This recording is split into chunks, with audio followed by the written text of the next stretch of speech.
Magandang araw kaibigan! Tuloy po kayo sa Felicidad's Channel. Sa mga kwento ng buhay at pag-ibig na hinalukay sa natatagong baul ni Felicidad. Pero bago po tayo magpatuloy, huwag niyo pong kalilimutan na i-like ang video, i-subscribe ang channel, at i-click ang notification bell para lagi kayong updated sa mga parating pa na upload.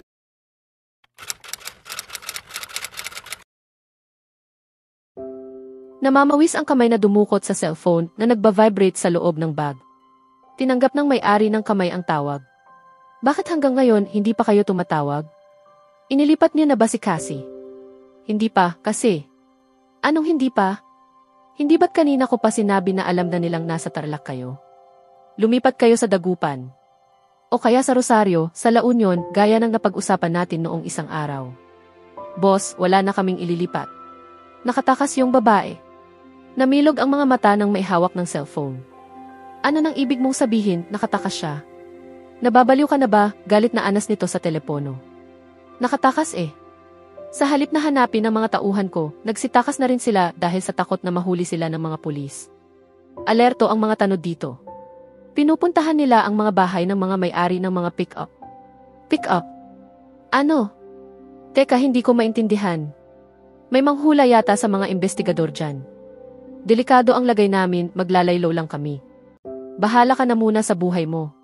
Paano yung pinag-usapan natin? Kahit milyon pa, hindi ko mapagsasawaan kung nasa kulungan ako. Lilisanin na muna namin ang Tarlac. Babayu, tanda. At namatay ang koneksyon sa kabila, naggangalit ang mga ngiping itinago ng matanda ang telepono sa kanyang bag. Saka siya napapitlag at napalingon nang may marinig siyang kalusko sa kanyang likuran.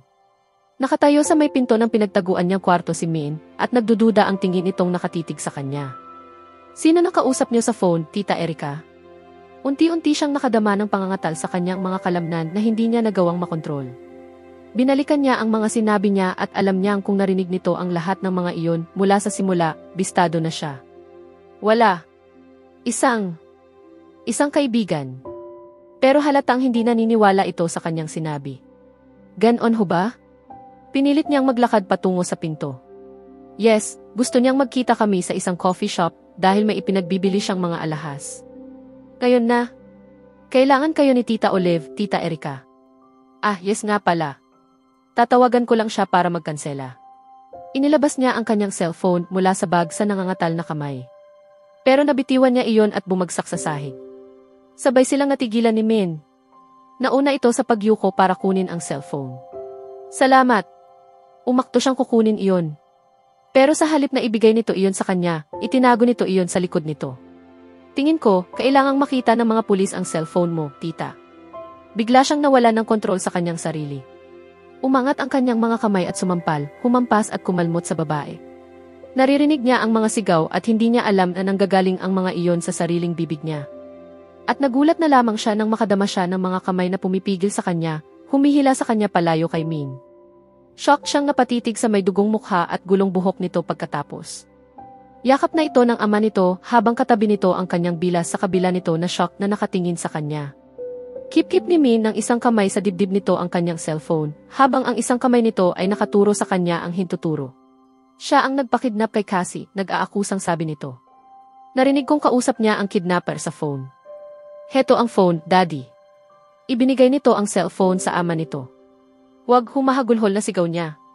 Pero ngayong nakikita niyang wala nang makapipigil para tuluyan na siyang mabisto ng lahat ay gumuho ang kanyang lakas. Nagdilim ang paligid at nawalan siya ng ulira. Napapitlag si Cassie sa narinig niyang lagitik ng kung anong ingay malapit sa kung saan siya napaidlip sa basang halamanan. Sobra ang nararamdaman niyang pagod at hindi niya namalayang nakatulog siya. Agad-agad na kumabog ang kanyang puso nang maalala niya kung nasaan siya at kung ano ang nangyari sa kanya. Tigil na tigil siyang nakiramdam habang maingat na iniaangat niya ang kanyang mukha mula sa kanyang mga bisig na nakayakap sa kanyang nakatiklop na mga hita at binti. Walang kahit sino sa paligid. Siguro ay gawa lamang ng kung anong hayop ang ingay. Nakahinga siya ng maluwag, saka siya nagsimulang kumilos.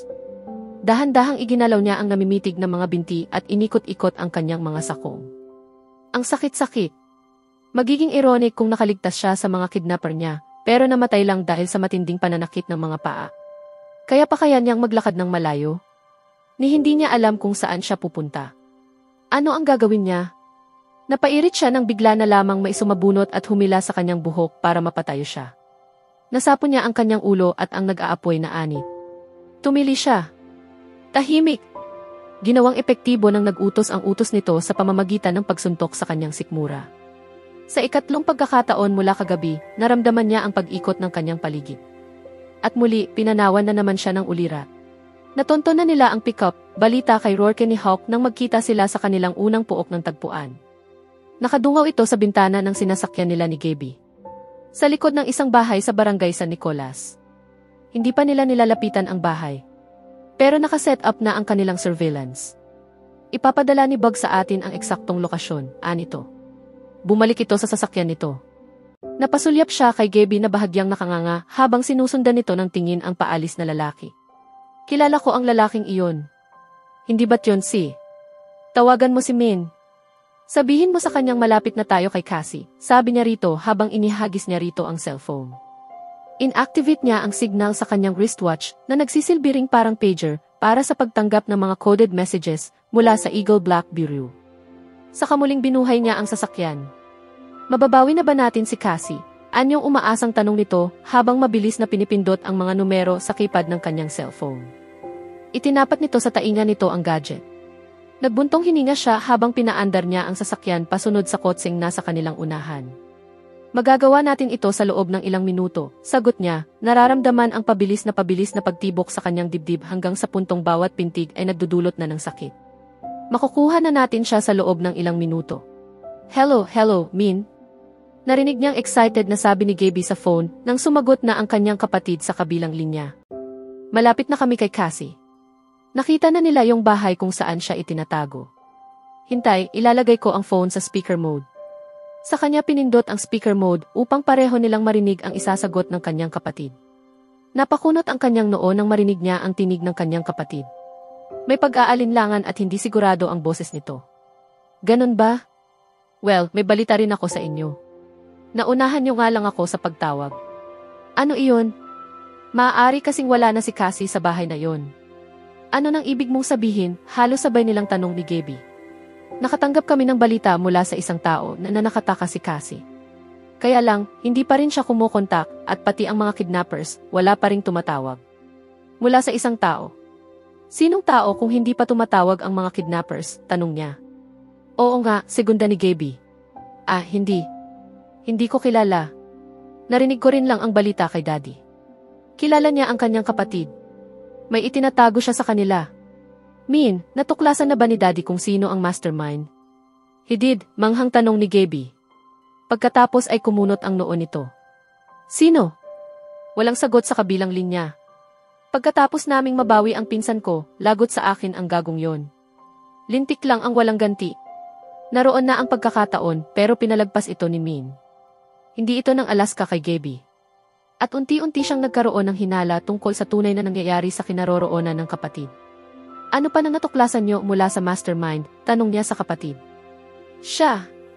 Nagkaroon siya ng atake sa puso bago pa natin malaman ang iba pang impormasyon mula sa kanya, sagot nito. Ang alam lang namin ay yung narinig sa kanya habang may kausap siya sa phone. Na nakataka si Cassie at umuurong na ang mga kidnapper sa plano, iniwan siya ng mag-isa. Okay. Kung may bago ka pang balita, tumawag ka, bilin niya rito. Mabilis itong nagpaalam, yes kuya, mag-ingat kayo, bye. Teka. Sino ang mastermind? Habol ni Gaby. Pero narinig na ang busy tone mula sa phone. Naiinis na kinuha nito ang phone mula sa holder at ini-off nito iyon sa speaker mode. Pambihira naman itong si Min. Kulang kung magbalita. Sinulyapan niya ito at nakadama siya ng awa rito kapag nalaman na nito ang totoo. Mag-concentrate na lamang muna tayo kay Cassie, sabi niya, saka iniliko ang sasakyan sa nilikuan ng sasakyan ni Agent Hawk. Sinulyapan niya ang coordinates na mababasa na ngayon sa kanyang wristwatch. Malapit na tayo sa place. Tumuwid sa pagkakaupo si Gaby. All right. Cassie, sandali na lang. Narito na kami. Pagkaparada nila ay agad silang bumaba ng sasakyan. Sinalubong sila ni Agent Hawk. Nakatanggap ako ng tawag. Wala na siya rito, sabi nito. Pareho tayo, sagot niya habang nakatanaw sa malayo, sa direksyong wala ng mga bahay. Kung kinuha niya ang direksyong ito, dapat ay may nahingan na siya ng tulong. Nakatingin din doon ang kasamahan niyang agent. Tama ka. Nag-scout na ang mga tanod at pulis. Pero tayo, pupunta tayo sa direksyong iyon. Kailangan na nating gumalaw. Inayos niya ang bullcap sa kanyang ulo, hinugot ang baril sa tagiliran, at sinuri ang rounds. Sandali baka pumutok yan, sabi ni Gaby habang napapaurong. Gab, dito ka lang. Tawagan mo ako sa cell ko kung may developments dito. Okay.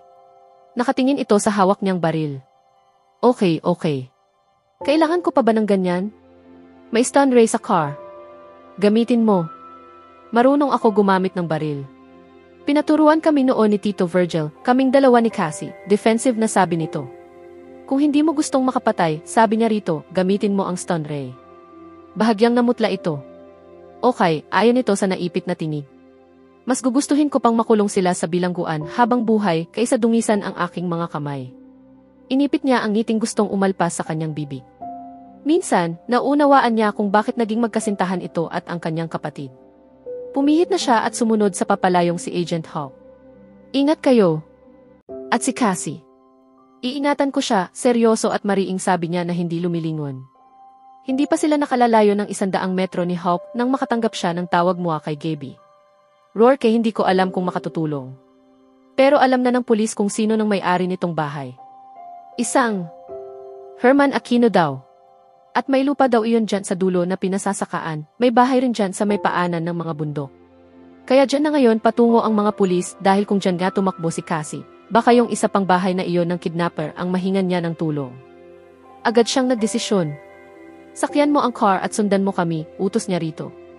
Bilisan mo, Gab. Nakatanaw siya sa malayo pero wala pa siyang natatanaw na bahay.